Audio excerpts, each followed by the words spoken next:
asalaamaaleykum gars yi na ngeen def maa ngi leen nuyu di leen ziar leen fàttali yéen seen canal Galsen Tube la chaîne des youtubeurs seen programme comment gagner de l'argent sur YouTube naka la ñuy gagner xaalis ci YouTube vidéo yi ki leen koy defal li Pape Mor loolu ñu leen koy defal en wolof. vidéo tey bi nag dañuy ñëw ci li nga xamante ni moom mooy ajouter administrateur wala gestionnaire wala éditeur ci li nga xamante ni moom mooy YouTube. léegi nag dafa am modification bu ci YouTube def gën ko yombal mooy dañ ko indi ci application YouTube Studio application YouTube Studio bi ngay gis nii ci lañ indi loolu da nga doon dem ci bu dee nag téléphone ko da nga doon dem ci version Google bi muy Google Chrome dem ci option ordinateur bi pour mën ko def foofu boo paree après mu lay demander confirmation et cetera mais léegi dafa gën a simple YouTube indi na ko ci application YouTube Studio bi te boo koy def ci la gën a yomb léegi ñu wane nan lañ koy defee administrateur nag pour nit ku lay def am lu mu lay liggéeyal la ci YouTube te bëggoo ko jox sa mot de passe ak sa email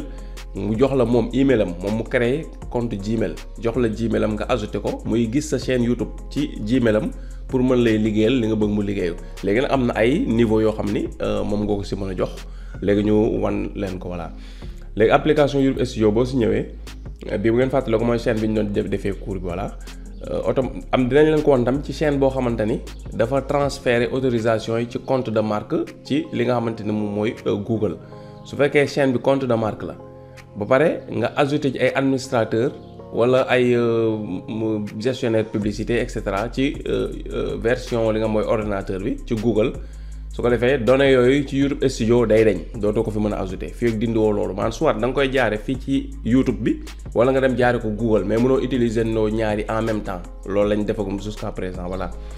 léegi fii ngay ñëw ci li nga xamante ni moom mooy sa logo boo duggee YouTube Studio rek yaa ngi accueil bi nii ci nga ñu ngi tableau de bord waaw da ngay ñëw cliquer fii ci sa logo boo cliquer ci sa logo nga ñëw cliquer fii paramètre fii ngay cliquer paramètre voilà boo cliquer paramètre fii mooy génn nga ñëw autorisation mi ngi nii autorisation nga cliquer autorisation soo cliquer autorisation léegi dina la demander léegi nga gérer autorisation yi voilà léegi lu mu ñu defal nañ invité kan lañ bëgg invité voilà nga cliquer fii invité soo cliquer invité léegi fii ngay def mot de passe bi par exemple ñu def exemple bi Pape Mor Lo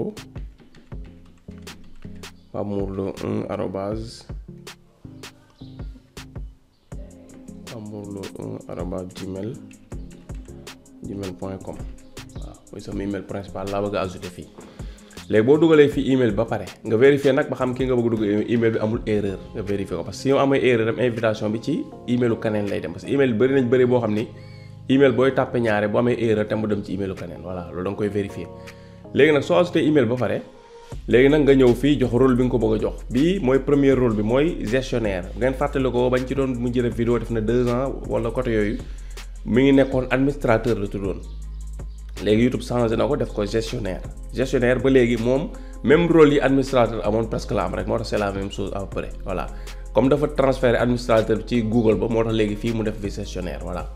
léegi mu defal la gestionnaire moom lan lay mën moom di nga mën na consulter toutes les informations maanaam lépp lu nekk chaîne YouTube bi mën na koo gis comprendre nga mën na tam gérer les autorisations maanaam comme nii ñuy def nii di ajouter kenn nii moom mën na ajouter keneen tamit mën na la ajouter keneen comme gestionnaire comme éditeur et cetera voilà maanaam mën na def ay direct waaw direct mën na def ay direct su ñu nee ay direct nag léeg-léeg bu dee da nga ajouter nit fii administrateur wala gestionnaire muy def direct ak ay application yu mel ne ay Prism Live mën na am jafe-jafe parce que compte bi du nekk compte bi connecté par défaut des fois mën na indi problème comprendre nga voilà mais bu dee comme da koy def ak ay logiciel comme ci ordinateur du poser problème voilà léegi mën na créer mën na modifier mën na supprimer des contenus maanaam mën na dugal vidéo publier vidéo def ay miniatures et cetera mën na leen modifier vidéo yépp yi nekk chaîne bi yi mu dugal ak yi mu dugalul mën na supprimer vidéo yépp yi nekk chaîne bi yi mu dugal ak yi mu dugalul moo tax booy ajouter nit pour def ko gestionnaire il faut mu leer la koo xam ne ko fiable la lu tax loolu parce que am na koo xamante ni dafa am ku mu ajouté woon comme nii gestionnaire bu koy gérer chaîne YouTube mais ñu dem ba yàgg ñu am jafe-jafe ci affaire bi am désaccord le temps que mu koy dindi ci chaîne bi waa ji dem supprimer vidéo yi nekk ci chaîne bi yëpp waaw comprendre nga lu mel noonu moo tax lii itam di ci bàyyi xel bu baax voilà. deuxième option bi nga ko mën def mooy éditeur mooy leen éditeur mën la peut consulter toutes les informations maanaam lii gestionnaire mën na ko fii ci kaw muy mën na xool lépp lu nekk ci chaîne bi maanaam même chaîne bi li muy gagné lépp da koy gis. mën na passer au direct mën na def direct comme gestionnaire ni mu koy defee mën na dugal ay vidéo mën na leen modifier tamit fa la yem waaw du leen mën supprimer lu tax ci ci suuf dina ko leeral fii mu ñëw mu ne ne peut pas gérer les autorisations maanaam mënul ajouter keneen comme administrateur wala éditeur non non moom boo xasee ajouter mënul ajouter keneen éditeur la moo tax. mu ne tamit mënul supprimer ay contenu maanaam vidéo yi mu fekk ci chaîne bi mënu ko supprimer moom sax bu xasee dugal vidéo bi mënatu ko supprimer voilà mënul supprimer contenu moo tax léeg-léeg bii mooy gën a ëpp sécurité comprendre nga voilà léegi bu ñu wàccee beneen bi stop ñoo woon éditeur léegi ñu wàcc ci éditeur accès limité mun nañu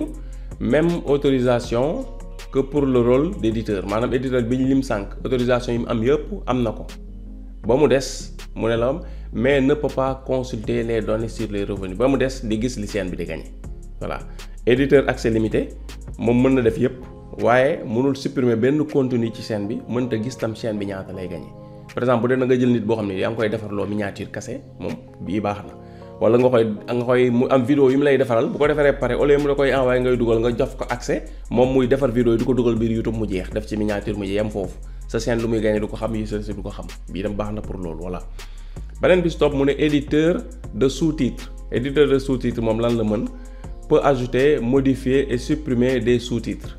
ne peut consulter aucune autre information maanaam li mu mën mooy defal la ay sous-titres kase la mën waaw mën na tamit maanaam supprimer sous-titres yi ma la defal fa la mën a yem mën na leen modifier tamit fa la yem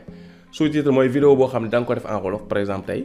nga defar texte bi en français comme par exemple yow bu dee da ngay defar ay vidéo mais nga fay en wolof comme man damay def nii moo doon beneen nit fay ko ma ne ko dama bëgg vidéo bu ma defar rek nga déglu ko ba mu jeex nga tekkil ma ko ci français après nga dugalal ma ko sous-titre ci vidéo bi comme su amee koy seetaan traduction française bi di ñëw kooku mën naa ko ajouter def ko sous-titre rek la mën dugal nga ne bu duggee chaîne bi loolu dong la mën def jeex na voilà. beneen bi stop mooy lecteur mu ne ñu peut consulter toutes les informations ne peut pas créer modifier ni supprimer de contenu maanaam mu defal lecteur peut consulter toutes les informations maanaam mën na vérifier information yi ci chaîne bi mën na koy vérifier waaye mu ne peut pas créer modifier ni supprimer de contenu mënut a dugal vidéo mënut a dugal miniature mënut a supprimer vidéo comprendre nga maanaam daal lii pour koo xam da lay contrôler kese nga koy def koo xam da nga bëgg chaîne bi muy dugg temps en temps da la ko contrôler mais amul benn action bu mu mën def ci chaîne bi mën nga ko def lecteur kese. fii mu defal ñu lecteur accès limité la mooy lan même autorisation que pour le rôle lecteur mais ne peut pas consulter les données sur les revenus comprendre nga voilà mu ne ñu maanaam lecteur accès limité moo kii ñooyam moo lecteur waane nag moom tamit mënul gis li chaîne bi di gagné voilà exemple tey chaîne YouTube yi nga xam da nga koy def formation comme chaîne YouTube am dama def formation YouTube solution ma ci profité di waxaale YouTube solution accès 12 000 francs bi weer bii lay yem muy mois de septembre bu ñu demee ba le 30 septembre dañuy def refonte dinañ def nag vidéo sax peut-être tey incha allah boo xam dañuy wax ci loolu kese mais comme ñu yëgal leen ko rek ñi nga xam intéressé na leen te ñu bëggoon ci dugg 12 000 francs yi bu ñu demee ba weer bi dee muy le 30 septembre bi dañuy tëj formation YouTube solution ku ci amuloon accès ak 12 000 francs dootoo ci mën a te am accès ak 12 000 francs parce que lu tax parce que dañuy def refonte formation bi dañ koy defaraat vidéo yi ñu ci xam dafa obsolète dañ koy dindi vidéo yi ci nekk nga xamante ni mi ngi à jour ñu bàyyi ko ci dafa am tam yeneen yu ñu ci war a yokk yoo xam ni pour yombal liggéeyu youtubeurs yi lu jëm ci intelligence artificielle ak yeneen façon chaîne yoo xam ni moo gën a dox sur le niveau international yooyu dañ ci bëgg a def ay formation dugal ko ci YouTube solution bi te bu boobaa nag accès bi minimum 25000 jëm kaw lay nekk déterminé guñu prix bi mais 25000 jëm kaw lay nekk léegi nag koo xam ni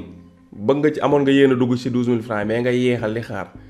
léegi avant nga ciy bëgg am accès ñu lay naan 50000 wala 25000 wala 50000 wala 40000 wala 75000 ça dépend rek ci contenu yi ñu ci def valeur bi nga dugg nga teel a dugg ci 12000 francs yi même buñ ko changé fekk duggoon nga parce que képp ku ci am accès luñ ci mënti yokkee tamit yow doo yokk li ngay fay mais buñ ci yokkee yu bees ñii nga xam nag après loolu lañ tombeel lu toll noonu la ñuy fay waaw comprendre loolu ñu def ko nag pour ñi nga xam ni abonné nañ ci YouTube bi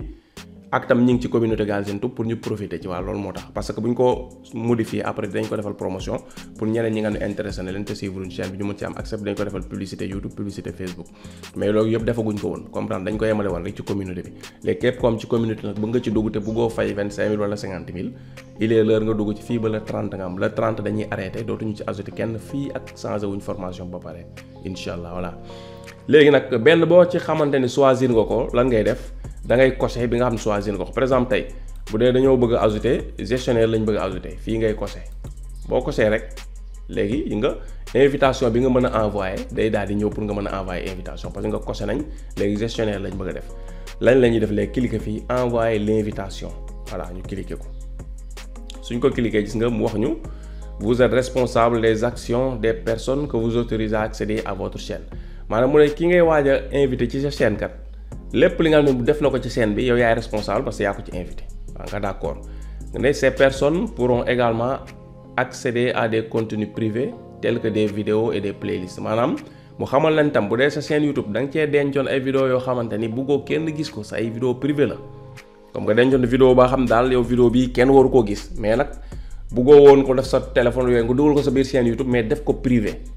te loolu bàyyi woo ci xel ngay ajouté nit administrateur te bàyyi woo ci xel xamal ni vidéo yi nga defoon privé bañ ko gisit moom boo ko ajouté dina ko mën a gis loolu nga bàyyi ci xel bala ngay ajouté pour en cas bu dee dafa am loolu nëbb sa chaîne te bëggoo ko gis nga bàyyi ko xel loolu yëpp léegi d'accord nga si nga cliquer fii envoyer voilà gis nga lu ñu defal mu defal ñu léegi gis nga papemorlo1@gmail.com ajouté nañ ko comme gestionnaire mi ngi en attente lu tax mu ne en attente mooy Pape Morlo accepté gul invitation parce que ki nga ajouté daa war a dem accepter invitation bi dinañ dem wan la invitation bi nan la koy accepter voilà léegi nag balaa ñuy jógee fii tam dinañ la après wan beneen chaîne boo xamante bu ñu accepter invitation par dinañ ñëwaat fii ci li nga xamante ni mooy téléphone bi wala beneen chaîne boo xam ni moom ay autorisation da kaa def ci YouTube Studio version Google bi bu duggee ni muy mel ba du mën a ajouter directement fii ci application bi loolu dinañ la ko won voilà léegi ñu dem ñu xool invitation bi accepter ko voilà ak tam boo koy accepter ci téléphone bi ne ay jafe-jafe dinañ la won tamit foofu léegi-léegi mu am ay jafe-jafe dinañ la won ni nga war a def voilà boo xoolee lu mu ñu defal nañu invitation para acceder al canal multimédia xam nga waa compte bi espagnol yi dindeeguma ko léegi dama koy fàtte voilà mu defal ñu invité nañ ñu pour ñu am accès ci compte bii di multimédia SN voilà ñu cliquer email baa ngi nii ñu cliquer ko voilà suñ ko cliquer gis nga email bi nga xamante ni maanaam invite sa email day sa logo lay def fii ak logo chaîne bi nga xam ne moo la invité comprendre nga voilà mu ne invité nañ la pour nga am accès ci li nga xamante ne mooy chaîne bi et cetera defal la détails yi fii ngay cliquer accepter invitation acceptar invitation waaw ñu cliquer fii soo ko cliquer da lay rediriger yóbbu la ci YouTube lii nag mooy bu dee ordinateur xam nga lañ ko accepter voilà xam nga indiwaat nañ suñu chaîne voilà gis nga mu won ñu nag chaîne bi nga xam ne invité nañ ñu accepter nañ invitation mu nañu waaye fii chaîne bi ñu la invité kat bu dee ci moom nga bëgg a dem nga cliquer fii changer de compte su dee nag demoo ci invité nañ la accepter nga ko jeex nga bi nag bëgg a continuer sa chaîne nga def fii fermer voilà léegi nag heure boo demee ba chaîne bi ñu la invité nga upload ci bëgg a def sa logo ngay cliquer soo cliquer sa logo nga def changer de compte soo defee changer de compte di nga chaîne bi ñu invité bi ngi nii ci suuf jeex na voilà bu ñu cliquer nii boo ci cliquer da nga ciy am accès voilà mi ngi nii chaîne bi ñu invité mi ngi nii am nañ ci accès waaw nii la nii nga koy defee léegi nag bu dee téléphone wala waaw du wax loolu te leeru ko ba pare moo gën soo ko dem ci beneen affaire bi ñu la waxoon dañ la ko wan léegi si kanam waaw ñu tëj ko ñëwaat voilà ñu ñëwaat autorisation pour nga gis ko gis nga léegi ji nga invitation en attente bi deñ na léegi compte bi gestionnaire la comprendre nga léegi nag soo demee ba yàgg tam gestionnaire bi nga bëgg ko dindi comprendre loolu tam dafa am solo ñu xam ko gestionnaire yi nga dem ba yàgg ki kiy gérer sa chaîne dem di def loo neexul wala liggéeyatu leen nga bëgg ko dindi même chose da ngay ñëwaat ba fii rek voilà xaar ñu dem defe ko ci génnaat dem ci YouTube studio bi voilà même chose da ngay ñëwaat YouTube studio ñëw sa logo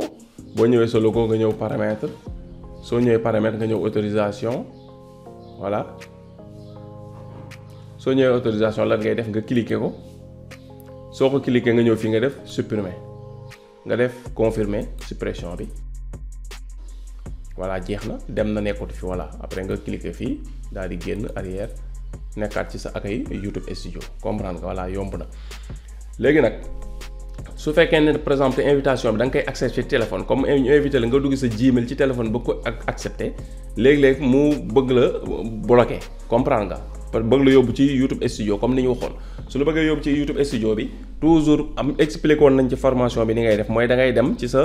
comme ñu wanaat ko fii ba léegi rek pour ko xam ne seetaana woon loolu parce que gars yi des fois comme dañuy sàggan voilà léegi da ngay ñëw ci application YouTube studio bi si boppam nga def sa nga def appui long boo defee appui long rek voilà bu defee appui long nga ñëw fii information voilà soo defee information comprendre nga léegi ñu dem ci li nga xamante ne moom mooy autorisation yi définir par défaut waa fii définir par défaut bi nga cliquer ko voilà définir par défaut boo fi ñëwee fii nii accès URL prise en charge comprendre nga léegi nga cliquer fii soo cliquer fii nga sélectionné foo ko munti fekk nga cliquer fii toujours demander parce que su fekkee dafa nekk dans cette application foo defee loo xam dafa laaj YouTube Studio rek da lay bëgg indi ci application te doo ko mën a accepter foofu comprendre version web la war a yóbbu da ngay def toujours demander ce qui fait que toujours bu la bëggee yóbbu YouTube Studio da lay demander su la demander nga ne ko non su ko defee da lay indil version Google bi nga mën a accepter affaire bi waaw loolu nga bàyyi ko xel parce que invitation boo ko ak accepter des fois day am ay jafe-jafe léegi nag ñu génnaat fii voilà léegi loolu la bëggoon wax sànq muy bu dee beneen chaîne boo xam ne compte de marque la ba pare ñu ajouter administrateur ci Google bi li tax boo ñëwee fi muy amee jafe-jafe lañ lay wan ñu cliquer bu ñu cliquer fii ñu changer de compte dem ci compte Dabakh Sall voilà ñëw Sénégal Actu 221 voilà chaîne bi compte de marque la te am na gestionnaire ci Google ñu wan la li tax li lay bloqué voilà léegi muy nii compte bi ñu bëggoon ci ajouter par exemple administrateur wala gestionnaire wala éditeur ñu ñëw cliquer logo bi daal di ñëw fii cliquer paramètre bu ñu cliquer paramètre gis nga ñëw fii autorisation